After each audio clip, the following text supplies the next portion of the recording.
We live in Brooklyn, baby. We live in Brooklyn, baby. All right, folks. So right now we are here, as promised, with Team Wingate. Representatives of Team Wingate. Yes, it's not the whole team. See him right there. Oh yeah, flexing all this kind of stuff. We couldn't get the coconut oil spray to show up, on them and stuff like that. Maybe next time, but here they go right need that. You don't need all that. Right. It's natural. And of course, this is wannabe member of Team No. Wingate. I am into fitness, but I don't think I'll ever make it to these guys' level. But I'll try. I'll try. He's probably been in our park longer than I've ever even thought about going to that park. So absolutely, yeah, it's true. Playing handball, but.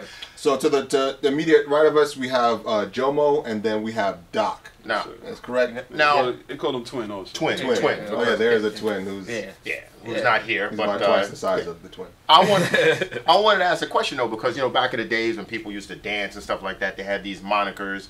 Now I know Jomo is your name, but they call you twin. You arrived at your twin because you have your name. But why do they call you Doc? Were you like flexing watching Bugs Bunny or something?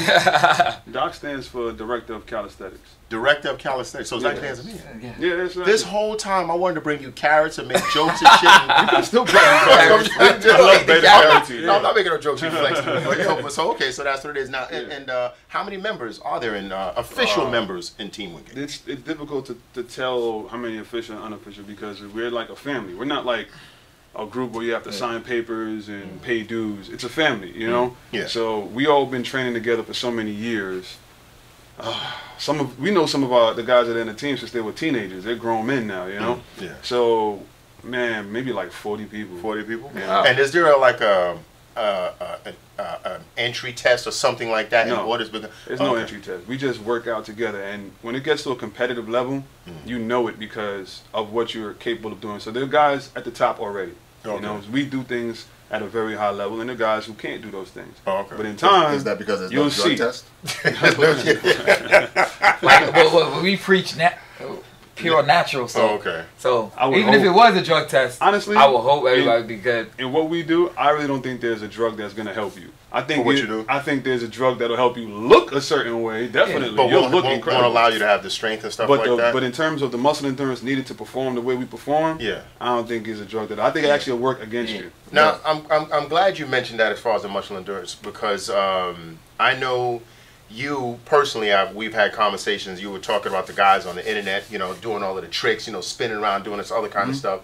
And you had always mentioned that you guys strive to do things in a disciplined way with endurance, muscle endurance. So can you explain the differences between like some of the other ways that guys do it and what you guys do? Okay, what happens is, and the reason my name is Doc, Director of Calisthenics is the acronym. You have to keep saying that every time. We don't Every hold you time. to it. Like Charcoal Quest? Yeah. Or a pimp named Slickback. You got to say the whole thing. The whole thing. Yeah. Well, I've been filming the culture from its pioneer stages, right?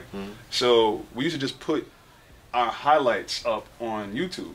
So when we throw stuff up there, we didn't necessarily throw up the core exercises that we did leading up to those maneuvers or whatever those things were. And there were a lot of guys who could do some cool stuff, and we just put the cool stuff up. You understand what I'm saying? Yeah. So you just see the highlight reel versions of what we were doing.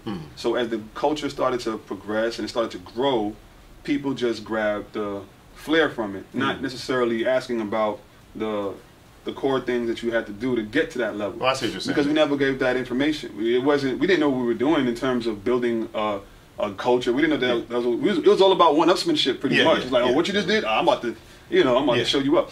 So the flair got pulled away from it, and now that's what guys like because that's what attracts them. That's what they'll use to attract others, so on and so forth. And to be honest with you, there are some people who have figured out ways to turn tricks into decent routines, and they're difficult routines that require legitimate strength. But then there are others who are doing tricks that I'm going to be honest, an 11-year-old can do. Oh, okay. You know what I mean?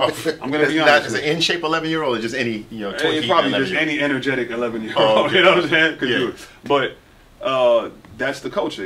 It's about doing things at your own pace and letting your whatever your strength level is being expressed through whatever it is you can do.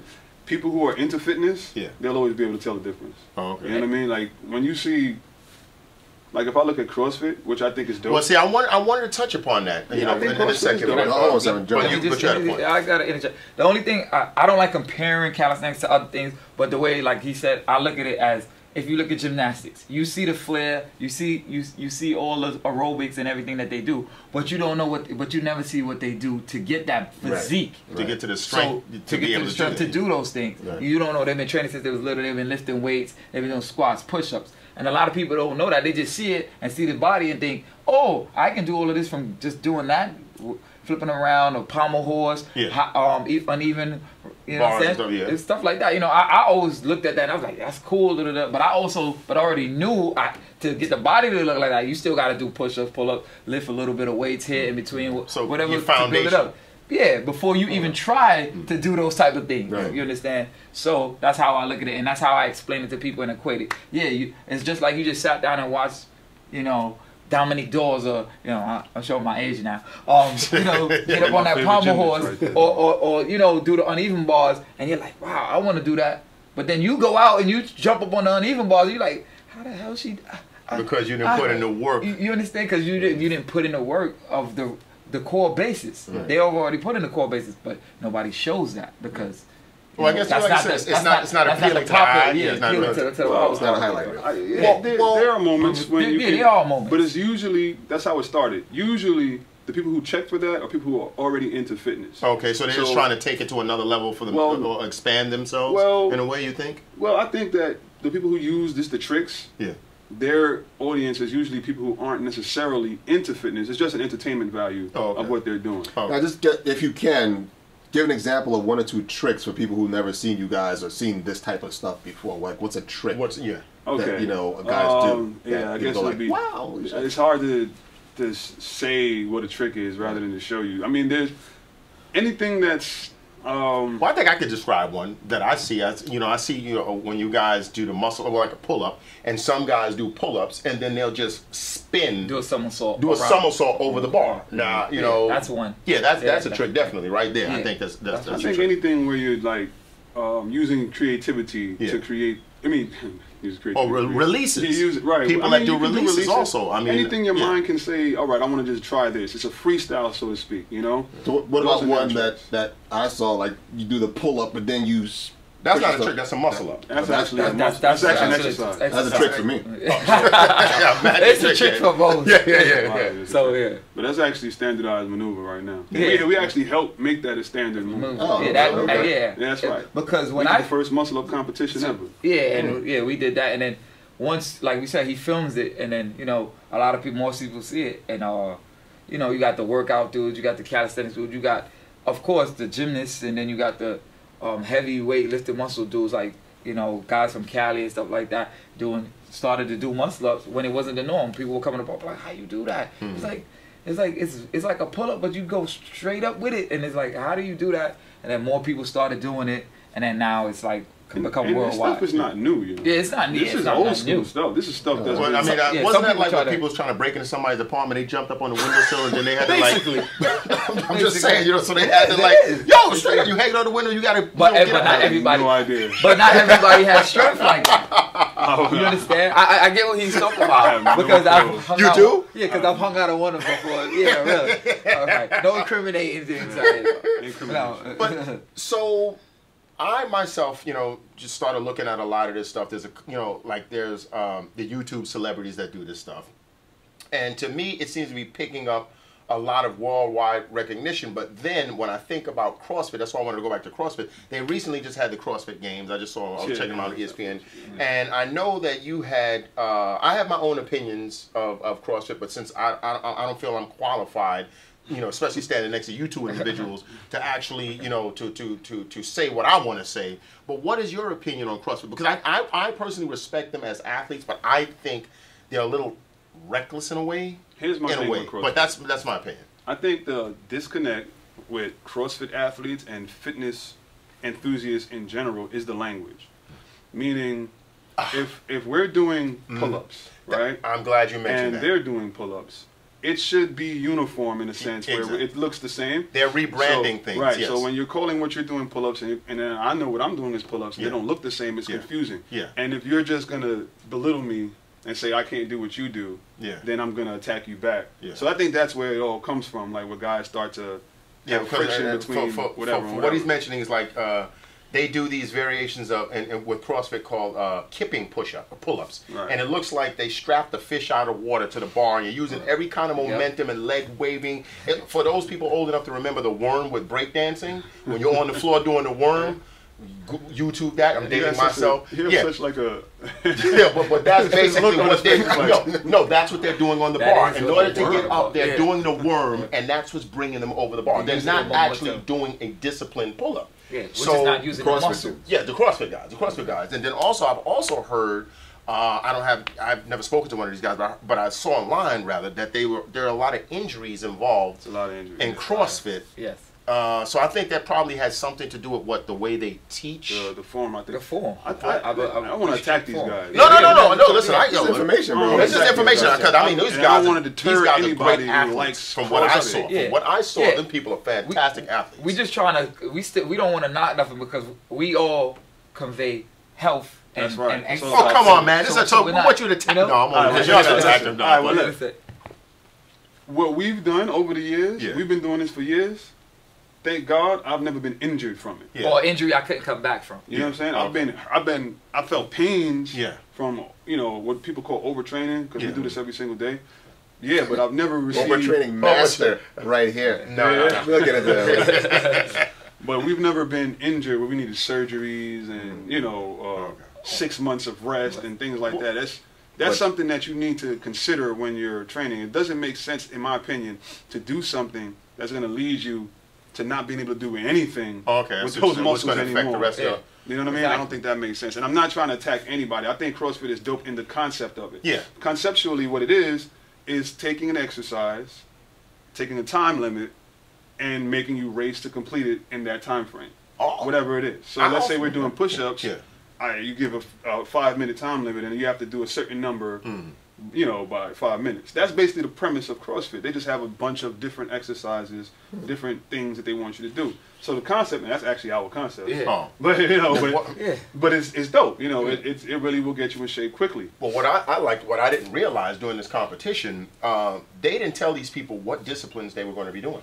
So these people had to basically train for every possible contingency that could be thrown at them, and then they just thrust it upon them. So I just immediately thought of like 300, how they trained those guys, to be ready for any adversary in any condition. So they trained them every part of their body. So I thought that was fascinating. But I also, and what I want to touch upon this is, CrossFit has been monetized like you wouldn't believe. Right. They have sponsorship, obviously, by Reebok and so many other nutrition supplements and all the rest of that kind of stuff.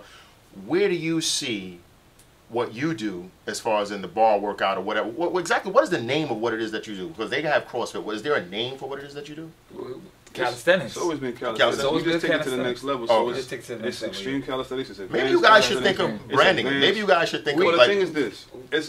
Whether you brand it or you don't brand it, the basis of it can never be changed. Oh no, I understand. I'm just saying, just from a business standpoint, because I want to know. It would hurt me to know that you guys are putting all this work, right? As you said, putting all of this stuff out there on YouTube of you guys putting in work throughout the years, and someone else comes, oh wow, look at what those guys do, and we're going to put some money in it. There's no avoiding that. That's how it is. That's with hip hop. That's with every culture that's been. That began where it began, in the urban communities, so to speak, and look what happens to it. But you guys got it into what it turns into. And it doesn't mean that it doesn't gain success when it's in its. See, I just don't want you guys squeezing people's heads in the street out of range because somebody's getting paid. We don't got no Roy Ray because we don't take Roy. Actually, that's a good transition before we got, because these guys are going to do a little bit of demonstration for us. So but since you claim there's no roids or bovine blood or anything involved in there. What is bovine? Well, you're talking about nutrition. Yeah. What do you put in your body to get your body to look like this besides the workout? That's not PEDs. Well, what are these? Well, you can. Like we mentioned earlier, they asked me what do I eat. I eat whatever I want. I tell people I eat whatever I want, but in moderation. And then I also know certain things I know that's not healthy anymore for me, so I don't eat those things. But I still, every once in a while, treat myself to the things that I like. So for me, it's anything whatever. But I also tell people, I work out every day. Yeah. Some people believe you're not supposed to, or you're supposed to give the muscle rest. I said, I don't believe in that, because I said, do you give your brain a rest every day? Some people do. Rest every day. Yeah. Oh yeah. Do you not get up and walk every day? That's an exercise. True. Do you not get up and do work every day if you have to? Yes, you're gonna do that. So I don't feel like you should have to rest. You can take a day off. Everybody's allowed a day off. Yeah, change it up. But Or change up the workout. But I work out every day. That's right. That's what's up. Okay. What in Doc? Where you putting your body? Personally, I'm a pescatarian. I don't know if you know what that means. That means like the bother only meat people I all the eat time? is fish. Little pesky, right? You bother people all the I time. probably do bother people, but I eat only fish. You know what I'm saying? Yeah, That's okay. only meat that I consume is It's fish. fish. Okay. But lately, since it's the summertime, I've been doing a lot of juice. Like I juice the fruits or whatever, and it's been having positive effects on my physique. But everything comes from the way you work out. So when you exercise, you're doing certain things to your muscles. Obviously, you're beating them up, you're tearing them up, especially the way we train. Yeah. We're tearing them up. So it's I about, got a bone to pick with you about that shit too. Seriously. Okay. No, because something this guy told me to do, and he didn't. He told me to flip that damn tire. Flip the tire. No. Around the track, Flip the 10 tire, flips and then 10 push-ups. And then 10 push-ups, that's right. But Red told me it's 5 flips and 10 push-ups. That's what Red said. That's Red's level. That's not Team Wingate's level. Team Wingate's level. But I'm not even at Red's level, so I went out there because of did this 10. dude and did 10 flips and How then did 10 you push-ups. I didn't tell I you feel do like- it. I said this is what Team See, Wingate that's what I'm does. How'd you feel about. afterwards? How did you feel afterwards? Did it work? Yeah, I love it. All right, then. Now, That's when I was awesome. hurt, why would you want to do So five? so now Why would do you you want to now- go back to 5? No, I can't. Exactly. But I was mad not- sore. I just couldn't whip your ass because I couldn't move. All right, just one more question I have before we go to this. So okay, so you have Team Wingate, but you eat what you want. You're a pescatarian. You have 38 roughly other members. Like, is there anything like Team Wingate uniform? I mean, In like terms of nutrition? I mean anything. So I'm The guessing. style, the workout style is uniform. Yeah, We workout style is all uniform. train in similar style, meaning it's about muscle endurance. Okay. So it doesn't matter how good you become at any skill. At the end of the day, we only respect one another based on our endurance. And it can be in different ways. It can be in one long set, like you just want on the bar or on the floor one time and do it as long as you can, and then that's all you can do it. But it was a substantially long period of time you did it for. Or it can be how long you can do it for the whole day. You know what I mean? Okay. Like, but it's all about muscle endurance. That's what we've So always that's Team been Wingate's about. mantra. Because that's where everything comes from. I just have one last I got a lot of questions, but one last question for this segment. Do you ever think there's going to be a unified front between the different teams? Because, you know, there's the bartenders, there's the bar stars, there's the cats from Lincoln Terrace. There's Beast Mode, and then you got the Barbarians. I do think so. Do you think you got, I mean, because I Yeah, think it's if you all can love, all get together, that would be amazing. Listen, this is the thing. When you're charismatic individuals, people all have these personalities, and everybody feels like they started this and they started. It doesn't even matter what people think anymore. Yeah. It's just that people want to be successful, you know? And when you feel as though your success may ride on this person not becoming successful, you'll start to say things, you'll start to do things, whatever. Right. So, but it's really all love, you know? And the cool thing about it is us having disagreements or a little crappy beef, because it's not real beef. Yeah. It's just workout. Yeah. You know what I'm saying? Yeah, Beef. yeah, okay. So having those things, it actually helps build a culture. As ugly as it can get, it's still pretty beautiful because of the honesty of it. Like I don't like you, you know I don't like you, I'm gonna still come there. We're not gonna do anything to each other. So what's the point? It's almost like back in the day when dudes used to break dance and they'll come up in the spot. Right. Oh, okay. And then, you know, what they gonna do? They're gonna dance, you know? So what's the big Well, deal? that's kind of funny. Beef dudes having beefs, you know. But It's kind of stupid to have a workout league, man. So you're gonna show us some stuff. Yeah. So What we gotta do. right now we're gonna get into it. So just tell us what you need. We're gonna get out of your way, and you guys gonna do what you. So I guess, as a matter of fact, you just talk to the light, and you know, this is your show now. Now we're gonna move over there, and you need to bring your stuff over here if you need to, and do whatever. Well, yeah. What do you need us to do? Maybe sit in these chairs, man. Sit in these chairs. Yeah, Okay, you want to bring the chairs over here? We're trying to make it, baby.